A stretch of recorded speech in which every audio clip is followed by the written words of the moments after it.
Hello, everyone. Thank you for joining us again for Citizen Assembly Women. To get started today, we will read the new introduction and opening notes so we can get updated on some changes and improvements that have just been made. So 1 minute, please, while I start sharing my screen with you all. Okay, hopefully you all can see that. So to begin, Citizen Assembly Women is a place where women of all kinds can connect with others to share ideas, experiences, perspectives, and encouragement. We seek resolve for society and the enabling of healing for the whole. We speak freely and authentically as the best version of ourselves. We aspire to come from a place of love and gratitude. Presenters write political, philosophical, artistic, and experiential ideas for improving civilization on the Agora networking platform, the worldwide stock market of ideas. We take turns presenting ideas for critique, debate, refinement, education, and support. You may register for a free account at agora-ilp.org. A registered account is not necessary for attending, but you do need an Agora account to lead a presentation at a meeting. Citizen Assembly has organizers in multiple states, and we may not be local to you. We are regularly joined by people from around the world. Fourth Sundays of the month are exclusively for going forward. Fourth Sundays of the month are exclusively for women. However, everyone is welcome to join and come today. Second Sundays of the month are men too. All meetings are recorded and uploaded to the Citizen Network TV and International Logic Party YouTube channels. By attending, you consent to be recorded. We welcome your face and voice, but you may disable your cameras and microphones according to personal discretion. No profanity is permitted.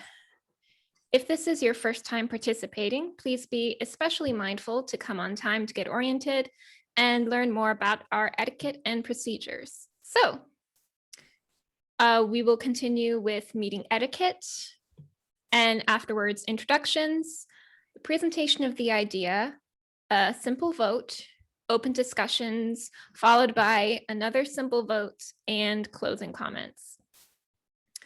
So, meeting etiquette. 1, whether supporting or criticizing ideas, we are here to empower and encourage one another by coming together authentically as the best version of ourselves. 2, we encourage political, philosophical, artistic, and experiential ideas. No topic is off limits. All ideas will be treated with consideration. 3, the designated idea of discussion must be written as a plain text document and published for others to see on agora-ilp.org. If you have written or identified an idea in Agora which you would like discussed, email the host or direct message her on Meetup. 4, we all have a voice here. When you want to talk, click the reactions button and select raise hand. The host will call on you when it is your turn. Each comment has a 3-minute time limit, after which there will be a sounds notification. Closing comments are limited to 1 minute. Then a participant will have 20 more seconds before they are muted. You will have more than one chance to talk, but people who haven't spoken or who intend to respond to a directed question or comment may speak before others at the host's discretion. 5, please be respectful. Do your best to come on time. Mute yourself while others speak and refrain from profanity. We aspire to keep comments on topic. Our network is inclusive, but individuals demonstrating problematic behavior may need to be dismissed.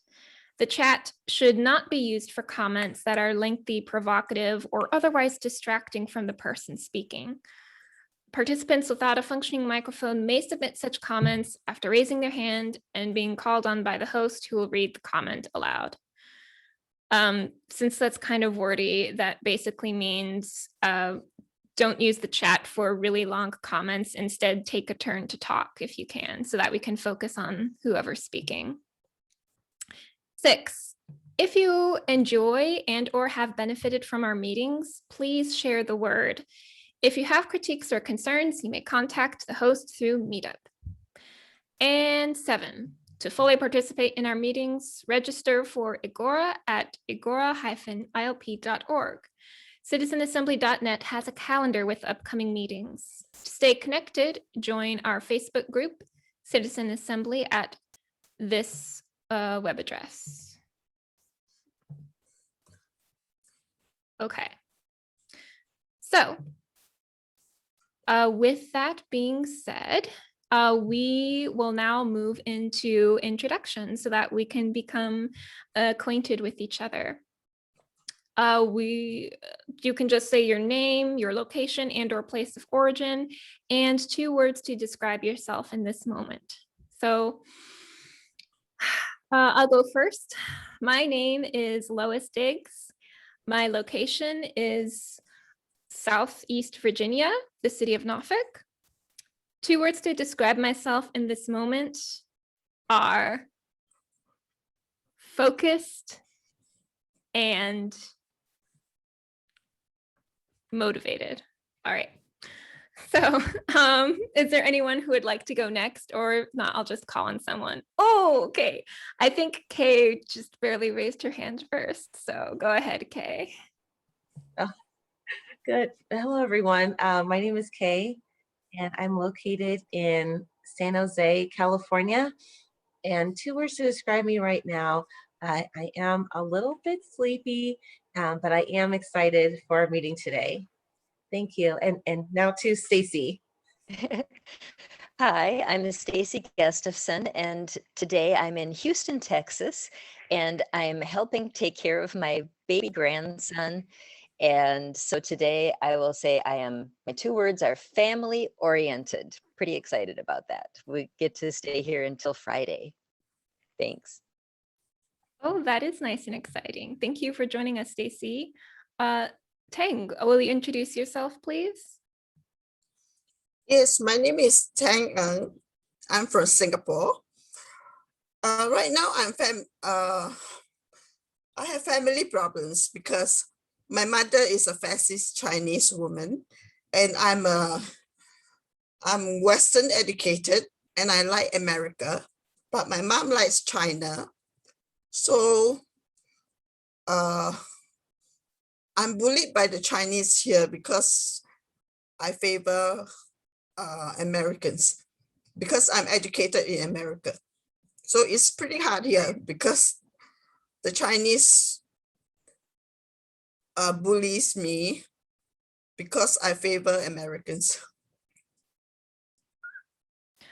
I'm sorry to hear that, Tang, but while you are here, please receive our encouragement and support. Thank you. Yeah, thank you for being here. Let's move into the discussion of the idea at hand, which is the prospect of a $15 minimum wage that many people are talking about in the United States. So, all right, the idea is, yes, down here. Let me open it to read. Okay. So the idea is to oppose federal legislation for minimum wages and instead let states determine, according to their local economy, the minimum wage.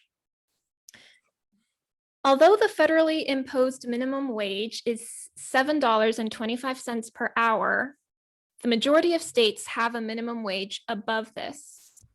Minimum wages range greatly, from none in 5 states to $5.15 in Georgia to $14 in California.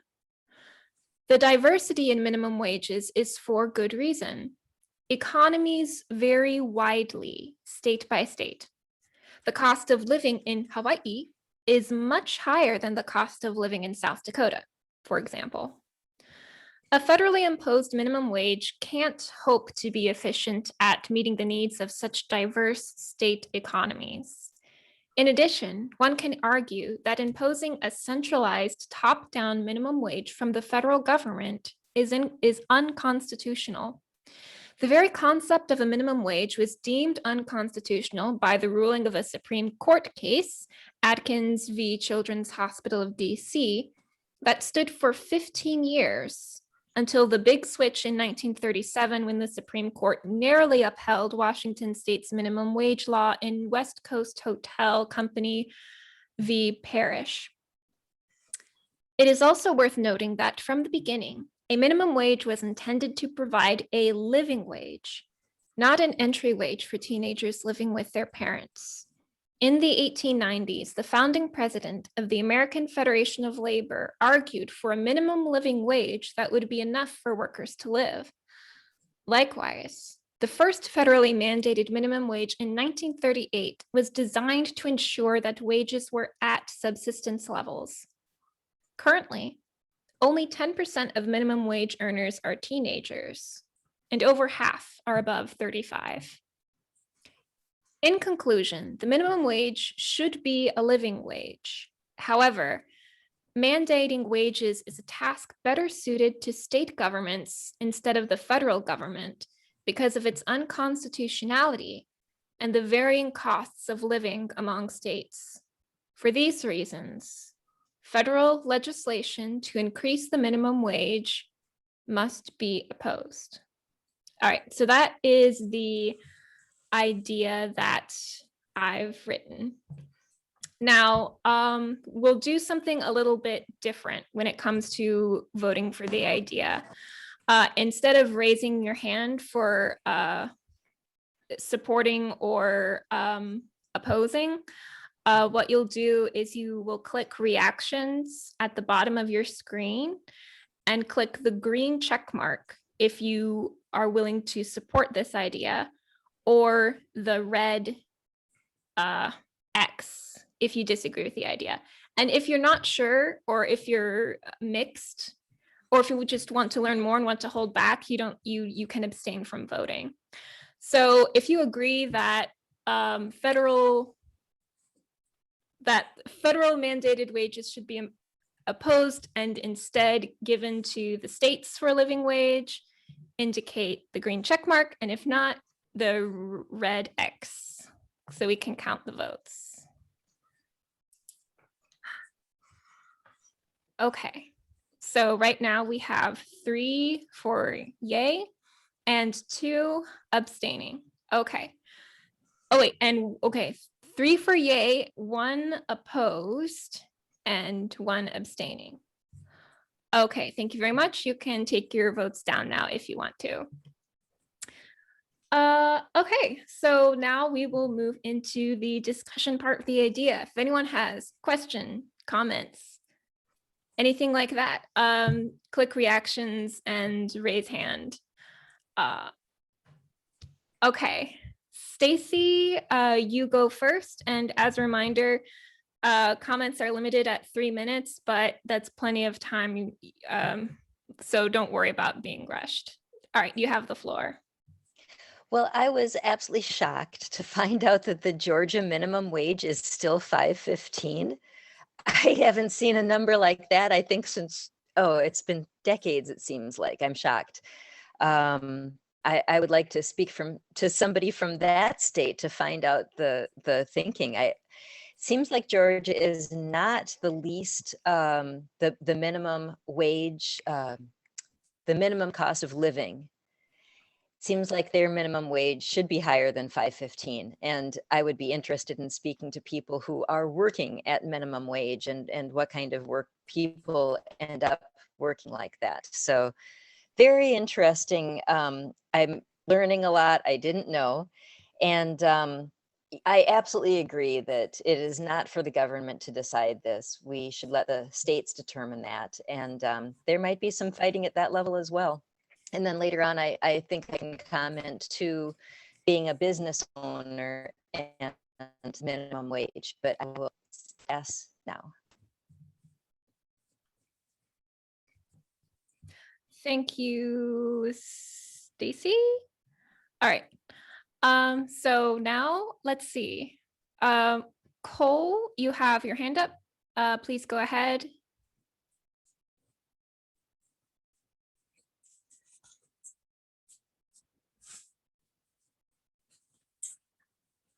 Cole, we can't hear you. Can you unmute your microphone? Oh, I'm sorry. Is that better?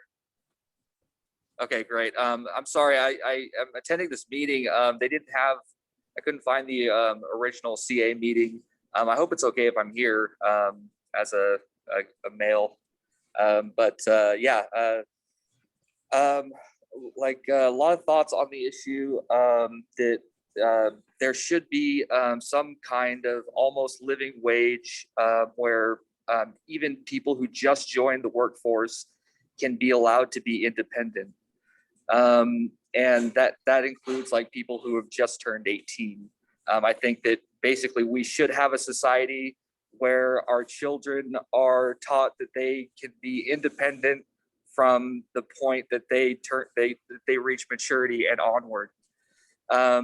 So something definitely has to be done. Now with the Georgia minimum wage, it almost seems like they're just so like averse to touching it, because like you touch the minimum wage thing and businesses get their knickers in a twist, you know, like they even just the thought of having to pay their workers more, it's like, oh well, you know, they're going to fire a bunch of them instead of like pay the CEO less. So there's a lot of facets that really need to go into making a living wage, and some of it, like, you know, unfortunately painstakingly is going to involve like getting some sort of boardroom intervention where CEOs don't make as much as, you know, leveraged against their like lowest workers. And also, you know, that there should be a little bit more of a egalitarian way of running a business, like making the board or the chairman of the board not necessarily the CEO, and also having other stockholders that aren't necessarily majority stockholders have their opinion as well. So I think that there's a lot of things that needs to change. And I'm definitely on board with having a higher wage, especially higher than five, whatever. But that's, I think, what I'm going with. Thank you. Thank you, Cole. Tang, yes. I just want to say that the minimum wage needs to be adjusted for inflation and cost of living increases. Yeah, so that they can't get away with it again or whatever. Yeah, for sure. Yes, Stacy, you have the floor. Thank you, Cole, for bringing up those instances of things that need to change in the workplace. I absolutely agree. I have pretty intimate knowledge about the issues of business, as you were speaking of. And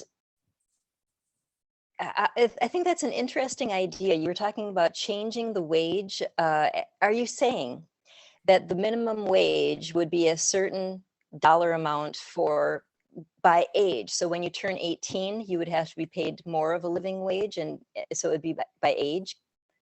And I yield. Cole, you can respond before I take my turn. Yeah, I think that basically, you know, when you know, kids kind of are living with their parents, not 18, but then again, also kids that have, you know, become emancipated from their parents that aren't 18 should have the ability to be independent. And you know, the problem is with my generation, really. It's like we're an overly dependent generation. I'm maybe just speaking for myself, but really never grasped the ability to be fully independent and, you know, live the American dream, so to speak. So yeah, because of the fact that unions are kind of, people are getting in the way of unions. I don't necessarily know if that's the best route to go, but there has to be some sort of bargaining system where people are on the side of the lowest worker and the lowest aged person as well. And yeah, maybe even it's not necessarily like a living wage or putting a living wage into effect. Maybe it's just controlling the ratio of what CEOs make to what the lowest worker makes. Maybe we just control the ratio, and then if there isn't a set amount, it just like it kind of is allowed to flow and vary a little bit. But that principle is in place where you don't have like idle wasters like rich investors and like a mega working class that basically is working hard and like day and night and making very little off of it. That's all. Thank you, Cole. I'll go next. So just to begin, you are welcome here, Cole. You were not able to find the regular Citizen Assembly because that other one on Sunday, which was hosted by Cezary Jurewicz, has been canceled. But Citizen Assembly Women is going to continue happen, but only on the 2nd and 4th Sundays of the month. And more information of that will be in the description of the events in the future. But you are welcome here. Thanks for coming today. So Thank you. I wanted to point out that, yes, Georgia's minimum wage is, from what I can see, much lower than it should be. I don't live in Georgia. However, Tank is right. The minimum wage should be adjusted to account for inflation. And I think also the cost of living. And the cost of living in Georgia for a single working adult was calculated to be $15.36, which is like almost triple what it is now. The state that I live in is Virginia. And Virginia right now has a path to $15 per hour by 2025 or 2026. So it's going to increase gradually to get to that point, which I think is a good idea because that gives businesses time to adjust and make their new business plans. Let's see here. So I wanted to address what you said, Cole, about the CEOs, the businesses not liking the minimum wage for CEOs who earn a lot more. The majority of businesses in the United States are small businesses. And so it's not like most of them are big corporation CEOs who are making a ton of money. There are a lot of small business owners who are not making so much money. And I understand their concerns. However, considering that the minimum wage was originally intended to be a living wage, I think it is fair to require them to find a model, innovate, find a way to pay workers a living wage. Let's see. I think that's all I wanted to say for my comment here. I yield the floor to Stacy, who looks like she's next. Stacy? All right, so I think that's an interesting idea about the difference between the large corporations with CEOs who are paid crazy amounts of money and the small business who has to support themselves and their workers.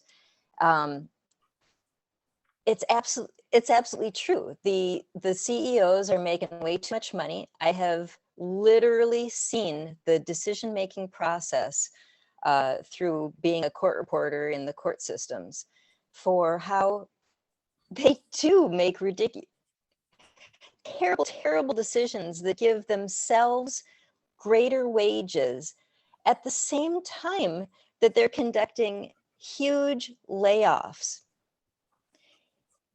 I wish that there was something different about the way business was conducted entirely. I think ultimately you can't legislate that people be good people and not greedy and take care of themselves. So I think overall, we just mostly have to become better people so that when we become CEOs, we go, maybe I shouldn't make so much because I could pay the wages for those people who are making so little. the amount that I am creating from a company for myself and taking away from people could actually make a difference in thousands and thousands of people's lives. Yet those CEOs are concerned about, and it's not even CEOs, it's lower levels of employees as well. Make sure that they get their new wooden floor paid for so that they can sell their home for a decent profit and they don't lose any money when they move from one job to another. It would make your heart hurt to hear the decisions that they're making. So overall, I really want to make sure that business changes so that employees don't have to work in terrible conditions. We call our regular working conditions normal. Our regular working conditions are abnormal. They clearly cause health difficulties in people.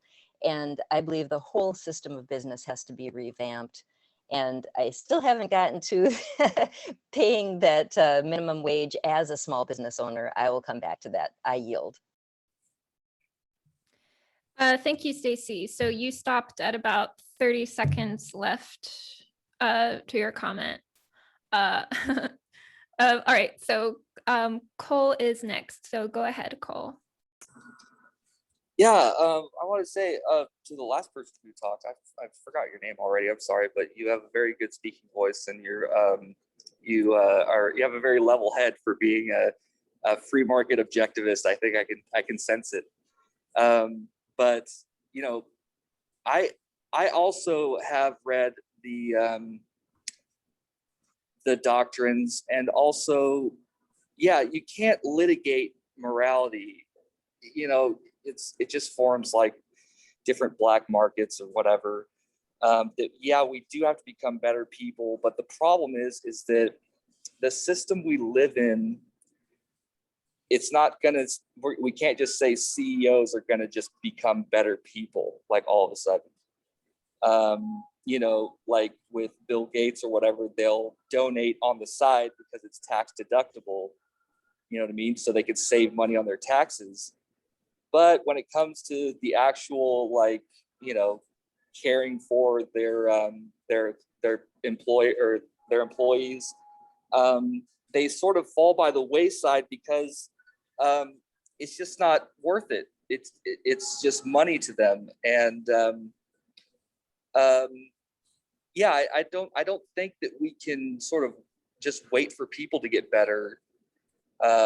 Although I do think that people will and do, but there needs to be something worked out as minimal as possible in terms of government intervention. You know, like basically if you delegate to the states or whatever, then like the states are involved and the states have to, you know, enforce it and run by the rules. And then you got the federal government who's also running a program. We don't need all that. You know, we need the most minimal implementation possible. And, you know, also that's another thing with government is government doesn't necessarily do that. Government doesn't want to do that. It wants to implement and oversee and always ask for more permissions on our like rights of privacy. So yeah, in such cases, we can't wait for people to get better. We have to follow the predictions of the founders that said that governments will always try to impinge on our rights. That's why we have the Bill of Rights, is so we can make sure they don't step over it, but they still trying to encroach like on our, you know, freedoms. But yeah, that's just what government does. It's not like, it's not some huge, you know, revelation, but yeah, we can't wait for people to get better. We have to form an implementation, I think. That's it. Thank you.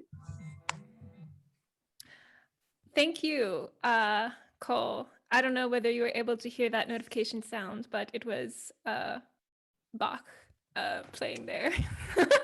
I wanted to make it pleasant music and not too I would scary. have liked that actually. I didn't hear it. I thought all I saw was the phone, and I don't know. I thought you were gonna like press a button and murder me, and I don't know how this works. No, yeah, well, this is our first meeting implementing timed comments, so it's new to us too. But thanks for the feedback. I'll turn up the music, so maybe next time it'll be louder. Yeah, turn up the music, and I'm a long talker, so my apologies. And no problem. All right, let's see. I think I remember. Yes, Ting. Go ahead. I agree with Cole that you cannot wait for people to get better. I mean, if they are doing something morally wrong, you cannot wait for them to do something morally right. The government has to set in. Like, I have a neighbor upstairs who makes lots of noises to disturb me. Just because I have online meetings with Americans and I listen to Western music. So the Chinese chauvinists here are bullying me just because I like Western music. I like Western democracy. So I think they are morally wrong, but I cannot wait for them to get better. I think the government has a role to play.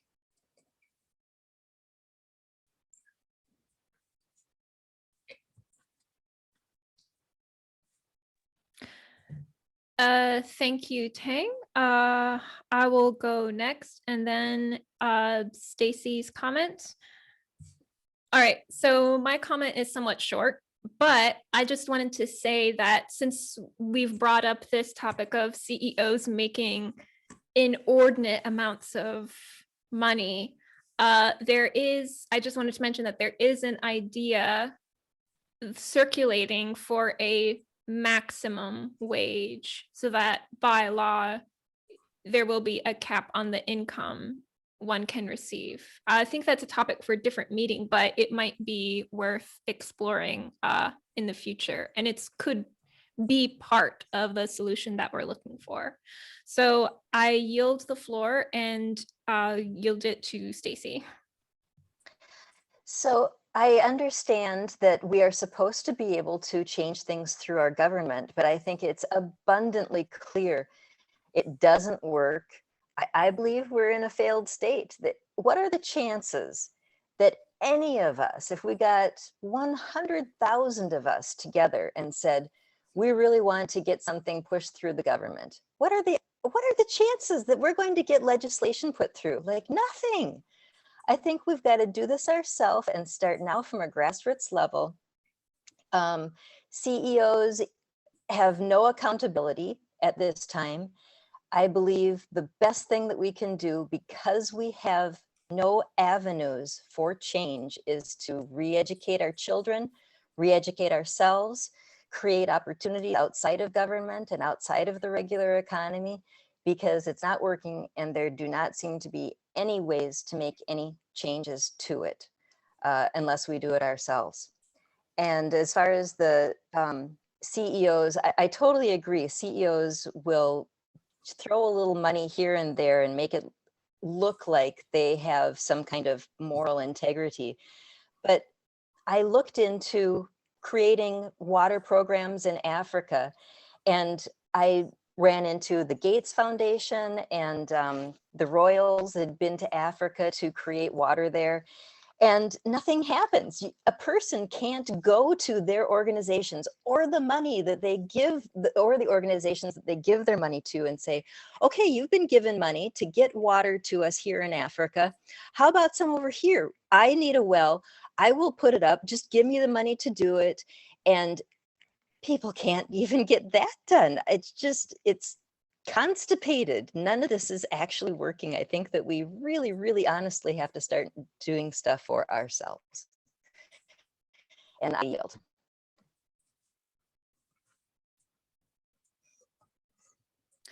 All right, thank you. I'm going to yield the floor to Cole since I've spoken recently. Cole, go ahead. Yeah, thank you. Stacy, right? Yeah, I don't know if you're was it proposing like the sort of survival, like kind of mountain like life, or like kind of like anarchism. I don't know, and I haven't gotten a beat on you, um, but yeah, I think that I mean, while the system is in place, we should try and reform it. I think that democracy has a good idea when it comes to the fact that we all have some crazy ideas, and democracy kind of brings us all together on average. As for it being a failed state, it's still going, but there's obvious that everybody wants to make a lot of reforms to it, like a lot of reforms. Everybody's got their own laundry list of things that they would like to change, and even then, it affects so many other different things that you got to change those too. So it's a lot of work, and there should be wholesale change if we are going to achieve anything. And the system is slow. And I also wanted to comment on one more thing, that that small businesses will be probably hurt more by a living wage, because they can't compete with the prices of corporations. So there probably has to be set in like some kind of caveat there, that doesn't hinder small business production too much in comparison to the corporation. So basically, maybe leverage the corporation, just make that ratio a little bit narrower for the CEO and the so make them pay the employees a little bit more, and then the small business owner can get away with paying them a little bit less, but still be a like moderate or close to living wage. And that's all that I have. Thank you. Thank you, Cole.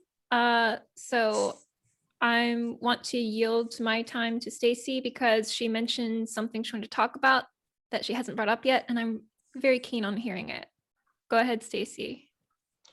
All right, so I will address the small business part of it. I have run a few small businesses. I've had employees, I have had contract workers, and I always tried to pay, make the pay come out to like $12 an hour, which is above minimum wage where I had the businesses.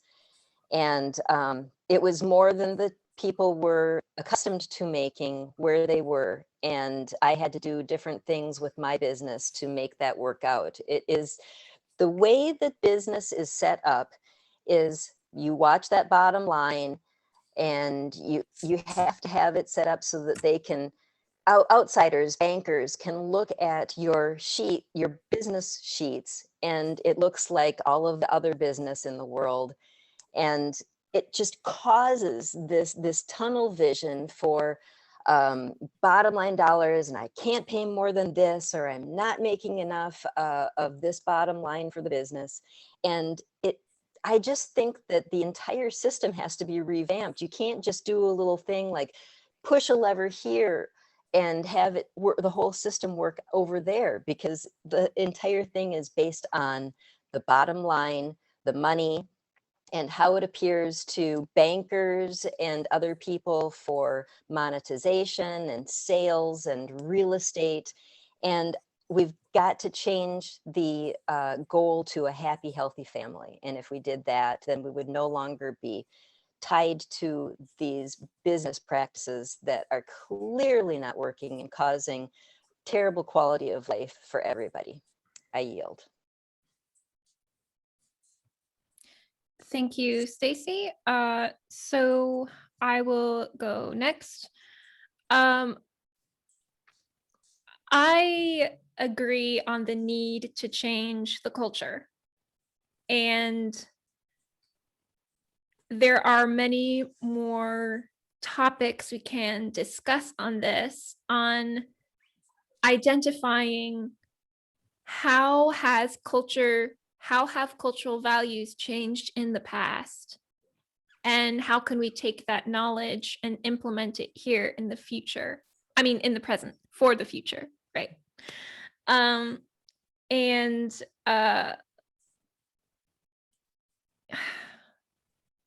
so I do agree, Stacy, that it seems to me that our whole system needs to be overhauled. And I assume you were talking about the economic system, but you also indicated the value system as well, which of course feeds into the economic system, because economics is about making decisions based on what you value, what you want. So they are related.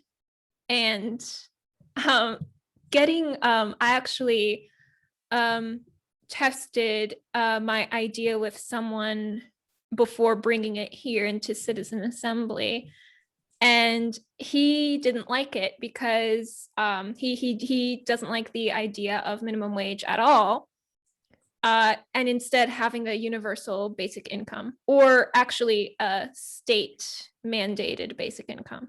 So each state would have a different basic income according to the economy of that specific state, what would work out. So it goes to show how it's not like we can try presenting like this section of the economy improvement or that section of the economy improvement, but it kind of seems like somebody needs to come up with like, okay, this is the huge, big new system that we can do, and take through the different parts. This affects this part and this takes care of that part, and like the whole package deal. Actually, like that project really excites me, but of course it's a process and testing out different ideas and learning more. But anyway, I yield the floor now. Stacy, you have a response? I do, but I think Tang had her hand up a bit ago. Okay, Tang, you go ahead, and then Stacy can go. Okay, I agree with Stacy that the economic system and the cultural system has to change, because people need to view it as the capitalists and the workers as a synergetic relationship, because the workers are also consumers. If you pay the workers more, they consume more, and the businesses will earn the money. So it's a symbiotic and synergetic relationship. Yep, I agree. All right, thank you, Tang. Now, Stacy. Well, I wanted to answer Cole and say I do have an idea for how this should shake out. And I have created a marketplace where the fees, like it's the same thing as an Amazon marketplace. Amazon takes approximately an average of 13 to 15% fees. That's in addition to the Visa cost. My marketplace is going to take those fees. It's a 10% fee total. 2% goes to run the marketplace, only 2%. And the other 8% goes towards community projects, and can also accept crowdfunding for other things that we would like to put money into the system with. But the website marketplace also has places for education to teach people all of the basis for what I'm talking about here, for what we're talking about here, how the economy needs to be different, our goals need to be different. We can work together. We need education about preparing community preparedness education in case something goes wrong, in case our government is no longer functioning.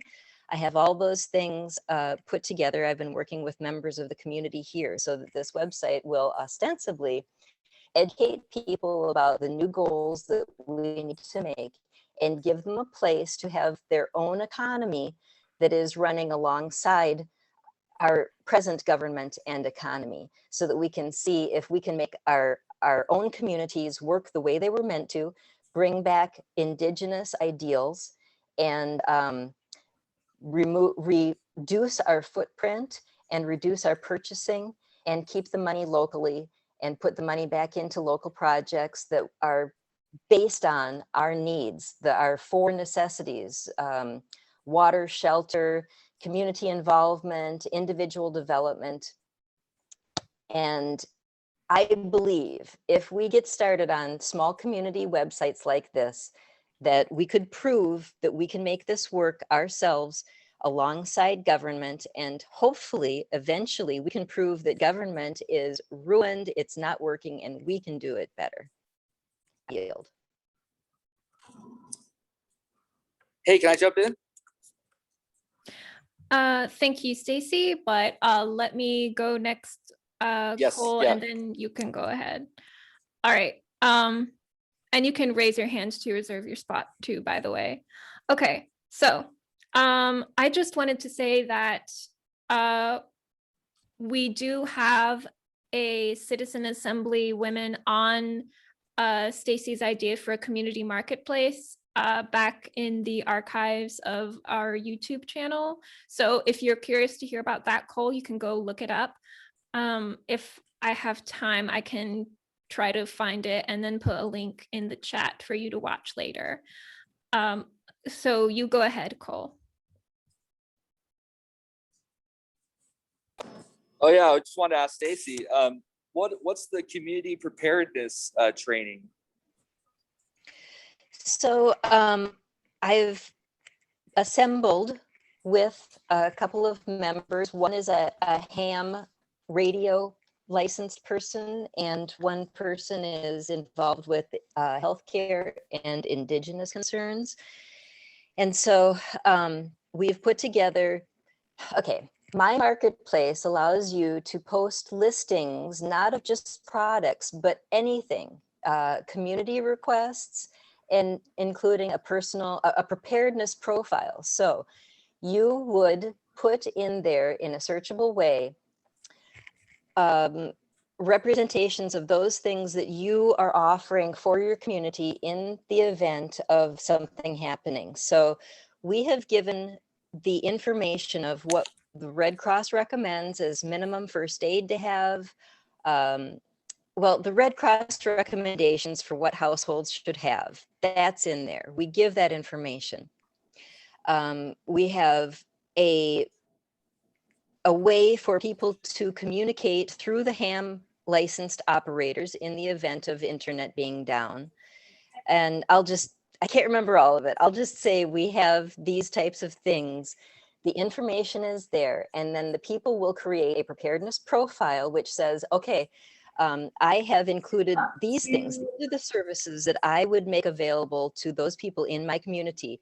My listing is in this community, and you can search the marketplace of these preparedness profiles to find if something goes wrong, you can find somebody locally for you that has services available. But then you can also put in there the community requests that you need and communicate that way through the marketplace. I think that answers your question. We have a list of things that tell you what we believe are good recommendations for community preparedness, and a way for you to say that you are doing this and for people to find you to use your services. Okay, yeah, cool. Sorry, I just wanted to get a little clarification there. I think I'm liking you more and more. Yeah, I catch a little Ayn Rand in there, but I see there's a lot of community organizing going on too, and maybe even developing your own community. But it sounds like you want to develop a parallel one with a new economy, just parallel to our old one, which is interesting. I don't know. That would definitely be, it would be incumbent upon people to be morally good on their own. But, you know, like basically everybody's waiting just to be punished instead of actually doing the right thing. They're just avoiding punishment. But it sounds like you've got a good incentivizing program for people to thrive on their own. And it sounds good. I'll check that out on YouTube. But yeah, as for this living wage thing, I think that well, geez, I totally lost it. Yeah, I don't know. I stick by my earlier statements that there's a lot of things have to change, and I'm gonna stick by the government that I hate, um, to try and change it for everybody and not just try and get out of it. I'm gonna take the I don't know. I introduced an idea on Agora. Am I out of time? You're not out of time. You have 1 minute and 8 seconds left. You're muted. Unmute yourself.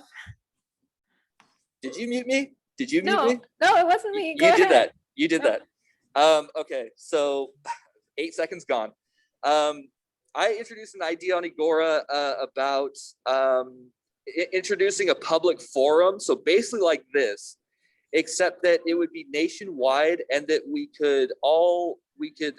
that basically people would introduce legislation and that there would be a specific voting system and it would be held publicly and online. And basically it could be a way for people to introduce bills and legislation into Congress. It's like, say, a 2/3 vote in the forum introduces a bill into the House. And if it gets voted down, there's a 90% vote in the forum can veto it. Now, mind you, this is a nationwide direct democracy vote, direct vote. So basically you don't want it to be like, okay, abortion, yes or no, vote today.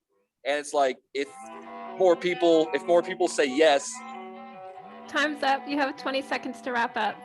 that's such a beautiful song. I know.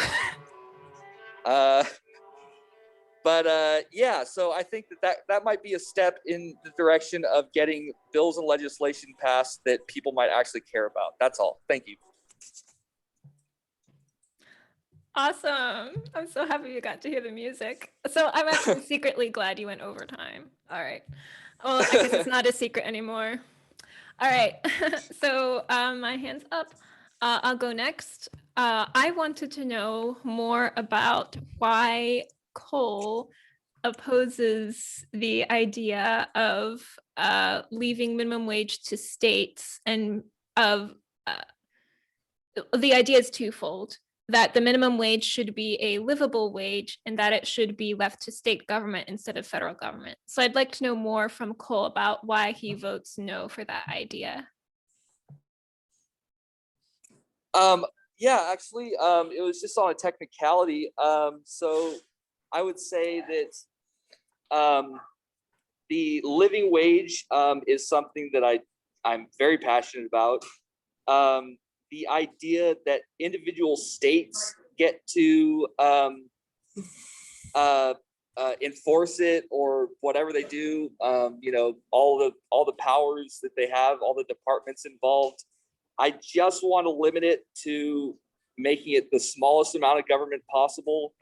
And so basically a federal directive would be more on the side of cost efficiency for me. And that's just a wild guess. I don't know how government works, but I think I might be right. But I would like to minimize the governmental cost. I'd like to minimize the cost on the consumer, and I'd also like to minimize the cost on the business owners, including CEOs. And I think that the lowest amount of government spending can do that. Yeah, and I think that they can do it relatively well in this occasion. Yeah. Okay, thank you, Cole. So this, you say something interesting. It is definitely having a federally mandated minimum wage is simpler. It is simpler. Wait. Okay, I'm timed now. I forgot to time myself. All right. It is simpler to make one decision instead of 50 decisions. for example, basically. So I will give you that there's more simplicity, but I think that efficiency is on locally mandated wages, simply because the costs of living in different areas of the United States is so different.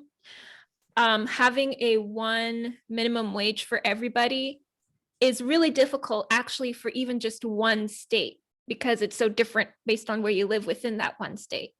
But my position is that that's still, it's not easy, or it's not, it wouldn't be perfect for everybody, for every business, for every area where you live, but it would be better than having it one for everyone, where there's even more variety there. So I think we're looking at simplicity on the one hand for federal, and efficiency on the other hand for state. And my position is that good ideas, like superior ideas, are worth the time and energy, like even if they're not as simple, that they're worth implementing. And also, I would argue that having a state minimum wage is not really a very complex or intrusive process. Like it could be just as simple as whether recreational marijuana is legalized or not, or whether like the age for drinking is 21 or 18, like simple things like this. But I see that your hand is up, and I would like to hear your response. So go ahead, you have the floor. I forgot what I was gonna say. No, it was something like, okay, yeah, I'd like to. I think that's a good idea. I think that you definitely have something there. I would just definitely say, even if the federal government could decide, like, basically that the federal government doesn't just lay down one price or whatever, one wage, but that the federal government investigates and does some research into what the cost of living is into different areas. They could also do that too.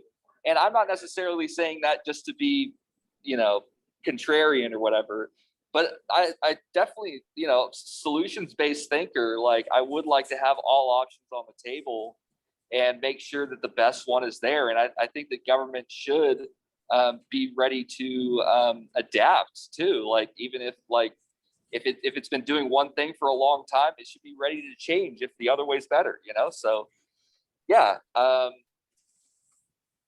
But talking about the immovable mass of a government, so it doesn't like to move, and it yeah, it's like, I don't know, government's terrible. But yeah, I think that the best way to go is just to have the best open solution, and I think we're all on the same page with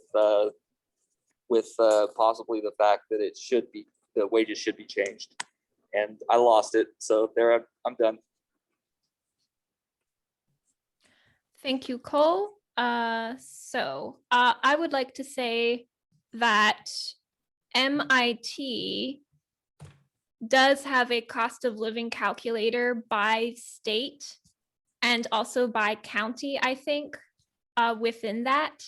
So the information is out there. And I am aware that the CBO, which I think stands for the Congressional Budget Office, did do a study on what the effects of a federally mandated $15 minimum wage would be. They released the information. They basically said that there would be around 1 million people lifted out of poverty, but for every person living lifted out of poverty, there would be 1 to 3 people who lose their jobs entirely. and other information as well. But since that research from the government has come out, there have been others who have pointed out flaws in their research and said, no, this isn't exactly true, blah, blah, blah. And I can put that information also in the chat if people are curious, not while I'm talking because I cannot multitask. So, but anyway, basically my point is the information is out there. Some of it is done by universities, like the MIT one, I think is pretty good. I have no reason to doubt what they have done, other than seeing that they calculated living wage based on average costs for things, when maybe a living wage is being able to live with below average, like housing or car. It's like you can get by, you can live. It's just that it's below average, So maybe their calculations would be a little high from my perception, but I don't know. I'm not an expert. I'm not an economist. I'm just curious, and I like thinking and analyzing about these things. Like, we all want to find solutions, and like sharing information and getting to the heart of the matter is something that I really enjoy and I really like. All right, so I yield the floor. Anyone else have any questions or comments? Cole, go ahead. Yeah, I was gonna say that what was your last? Oh, sorry, I got lost. But yeah, I think that there should be something done in order that people don't lose their jobs. But also, like, maybe we just need unions, Maybe we just need to like make a law that like nobody can be fired if they strike on a union. You know what I mean? Because like that's basically our only tool of gaining that living wage. Oh yeah, and when you're talking about like the estimates might be a little high, like get them up there, like the higher the better for me, because basically $15 an hour, you can't afford your own apartment, a car payment, all the food that you need to buy, and shit, I mean, just a little money for some fun. You know what I mean? Not like we can, really do anything these days anyway, except drink and, buy thrift clothes. But, what else is there to do? Yeah, I just think that the higher the better on that, because $15 an hour just isn't cutting it for me. No, not at all. Like owning a house, like, I don't know. Like the problem is that most of us get stuck at that lower to middle wage. You know what I mean? Even like some of my best friends, we're like 35 now, 37, and we're still making 15, 16 bucks an hour. You know what I mean? Because they just don't give us the raises. So if that's the wage that we're going to be stuck at, then get it up, get it all up. That's all I have to say.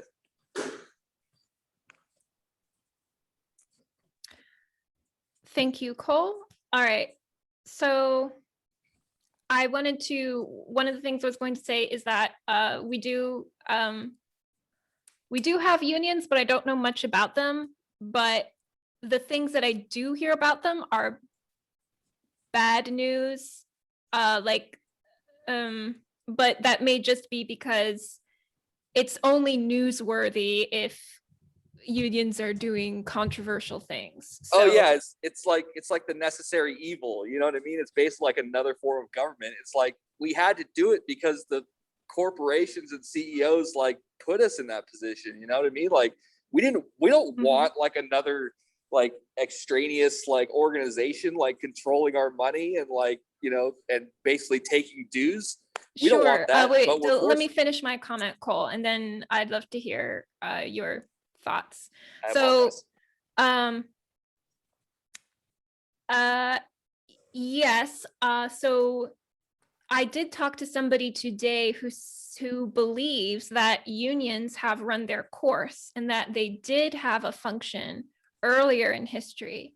But nowadays, with more labor laws and things like that, we don't need them anymore. And as Stacy has pointed out in the comments, unions have so much power and control over people, they become corrupt too. And wherever there is money or power over people, it will become corrupted by the people who come to be its head. That brings me to another topic that I'd love to have for a future assembly, whether power corrupts. You know, this is, I think, a great philosophical question to explore. And it does have powerful ramifications in the way that we live our lives and the way that we view power and seek power or avoid power and things like that. Okay, let's see. All right. Okay, so the other thing I wanted to bring up, I wanted to, okay, so one opposition to raising the minimum wage to $15 is because that means that the people who have been working for a business for a long time and have more experience, it becomes too close to their pay grade. And so then everybody else would need a raise on top of that. So effectively, you're not just, a business owner is not just raising the minimum entry level wage, that they also feel compelled to raise the wages of the more experienced people, so that it's like not as similar. And then I have 15 seconds left. So I'd just like to ask Cole if he can share where he lives, and like, so we can identify what the cost of living might be there and what your state minimum wage law is, etc. Thank you.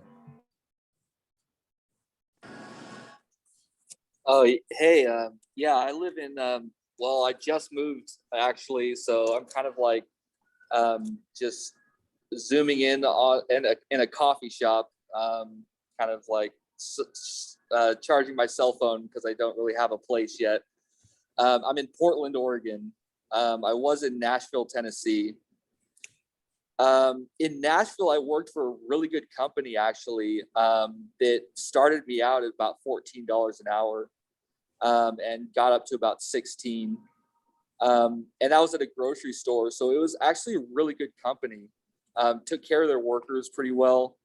I mean, I got hired on a little bit higher rate than most people, but still, it just didn't do it. It didn't pay. It didn't pay my medications. It didn't pay my car bill. You know, I didn't drink. I didn't go out. I didn't do anything else. And still, it was just barely enough. I don't know. So, like, I didn't even buy my own clothes. Like, I had to wait for like Christmas for like, you know, my mom to buy me shirts and underwear. You know what I mean? Like, still, I'm in my 30s.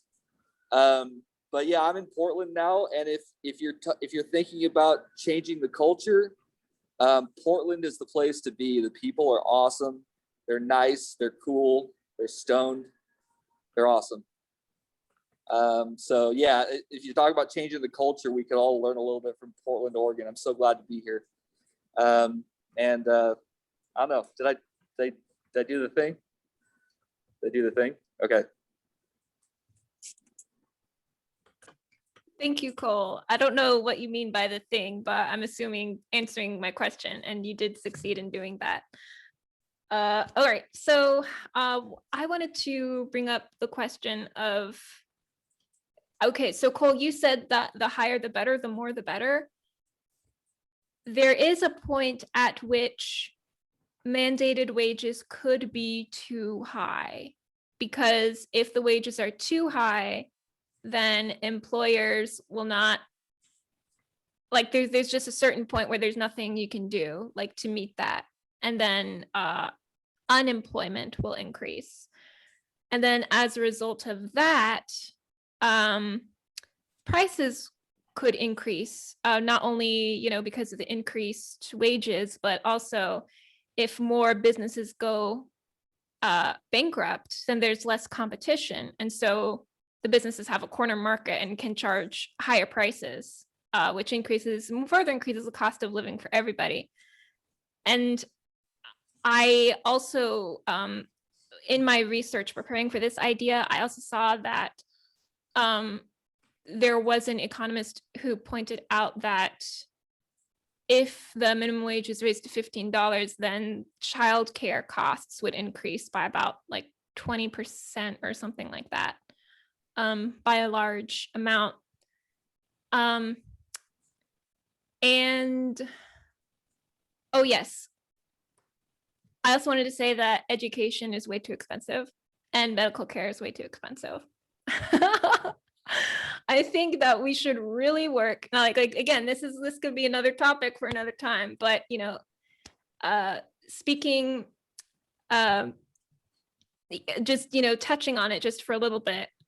We, speaking of the whole new system that we need, medical care costs can come down, and they should, and the same with education. And I think that would make a big difference. Okay, you go ahead, Cole. Yeah, I was just interested. I was latching on to that, that point that basically that, if you raise the wages, you have all these negative effects, of basically previously undervaluing the workforce, in my opinion, and it's going to be a shock to the market. Yeah, but it'll be a continual shock. It won't be something that just like throws it into erratic like behavior. And if you had full employment, if you had 100% full employment, inflation would go crazy. There's a lot of setbacks for full gainful employment of the entire population. There's a lot of reasons why they don't want to do it, or maybe not why they don't want to do it, but they don't do anything to stop it because of the fact that, just like I said, full employment causes rapid inflation. Increasing the wages like increases inflation, because people have more money, or just like relatively Keynesian like economic experiments like that, which may or may not be apropos still, but yeah, there's a lot of stuff standing in the way of the American dream, basically. You know what I mean?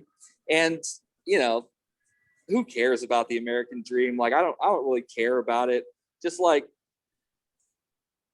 don't like brag about it, like, because it's got to be there for everybody and not just for certain people. Like, basically the American dream only exists for certain people right now. And that's not American. That's like half American. That's like if it were on a racial chart, you'd be half American. So, I mean, I don't know. I have a lot of ideology here, and my economics training is relatively limited. But I do have a master's in applied math, and I did study economics a little bit. And yeah, I think that basically the market will adapt. And I think with a few other rules in place, like the CEO is not leveraging their income like higher than a certain ratio over their lowest worker, that corporations be compounded for corporations more than small businesses, that basically there be a limit on the ability to fire people now, especially since that the reason I said why we need unions is because if they pay people more, they're going to expect them to do twice the job. So I want to make sure that people aren't expected to do twice the job just because they make twice as much. Okay, thank you. Is that the same one? Yes, it is. Okay. All right. You're a nerd. Yeah. All right. So, okay. I don't see anyone else's hand up now. But I can't think of any more comments that I have now. If there are no other comments, we will move into another vote. So we had 3 voting yes, 1 voting no, 1 abstain earlier. And so let's take another vote and see whether anyone has changed their minds from this discussion. So, but first, okay, yes. So 1, 2, 3, 4, yes. And Tang, do you have a vote on this, or are you continuing to abstain? I have one question. Louis, what is the rationale for universal basic income? In what case would you prefer an increase in the minimum wage over a universal basic income? I do support an increase in the minimum wage. I do not support universal basic income Why? right now. But what about you? Do you support the idea written that wages should be livable and that they should be set by local government?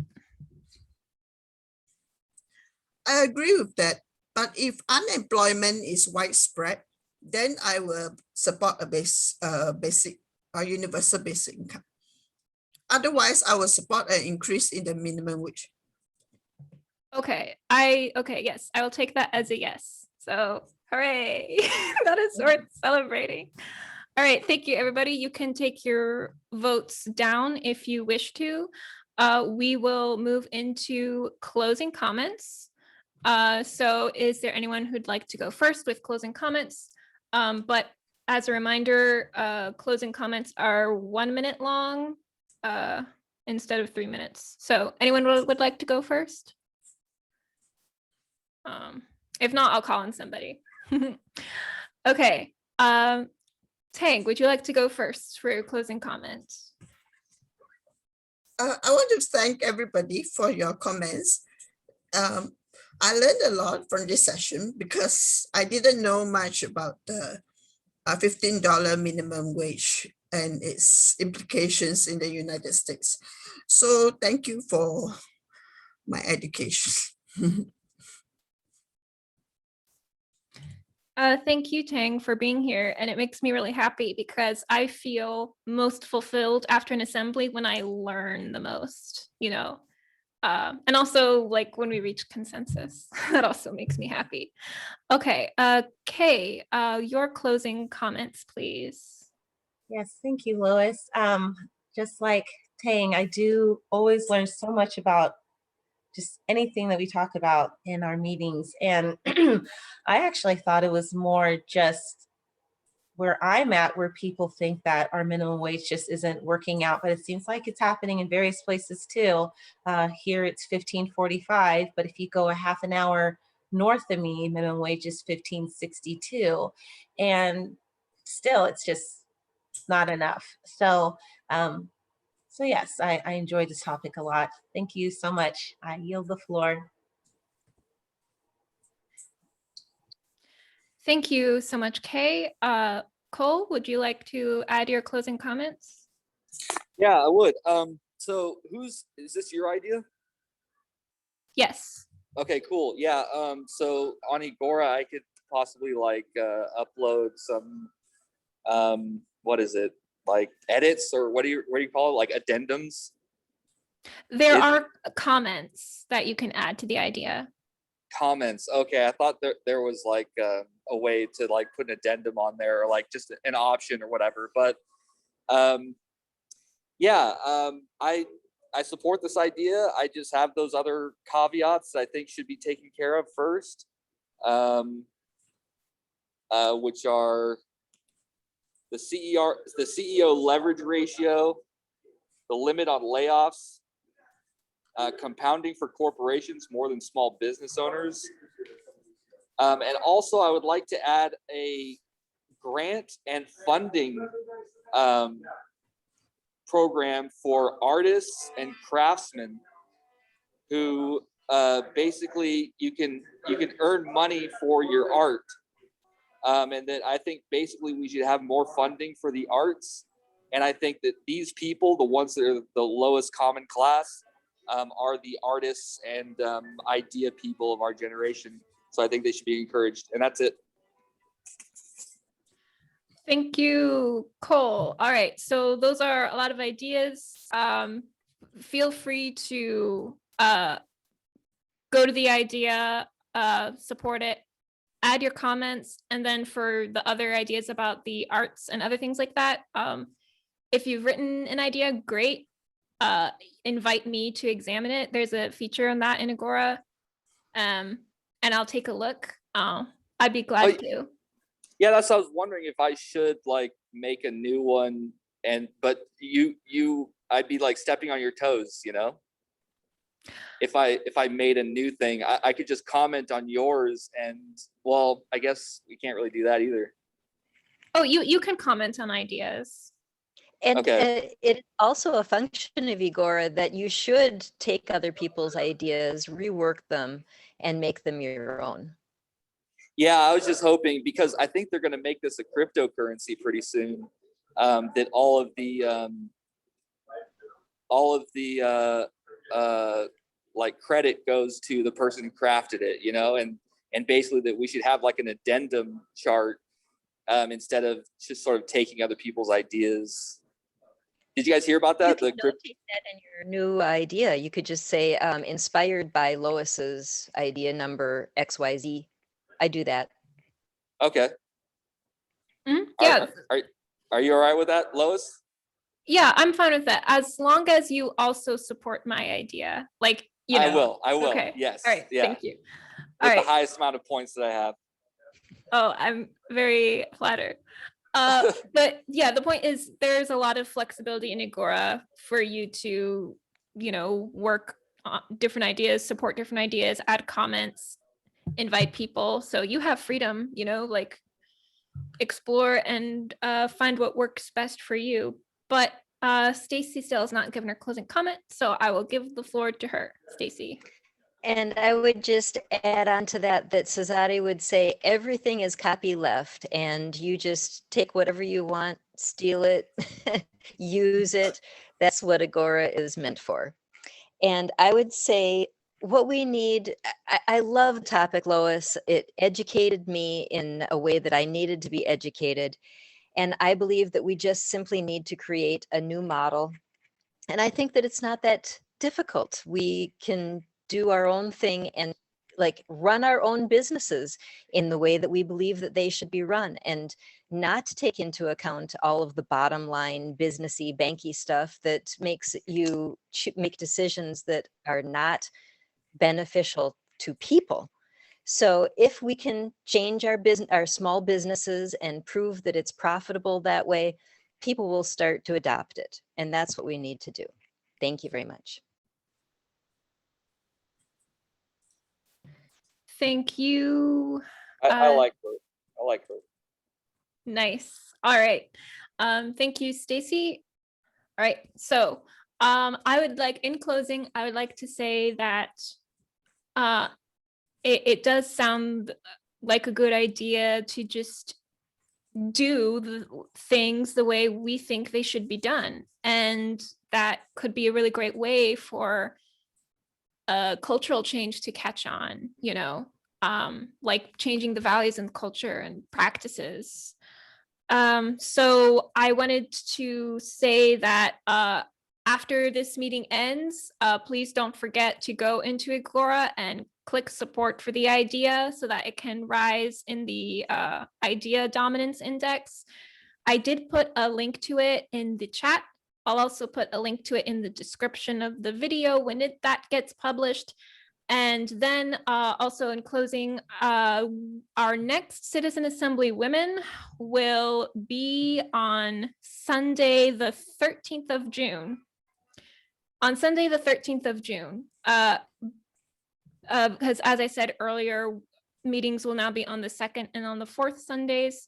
So because next Sunday is the 5th Sunday, the meeting will be in 3 weeks from now. Okay, so basically like what you can remember is that the next meeting is on Sunday, June 13th. Both men and women will be welcome to join then. The topic is to be determined, but it will be published on Meetup and the citizenassembly.net calendar, and then also in the Agora under the meetings tab. Stacy?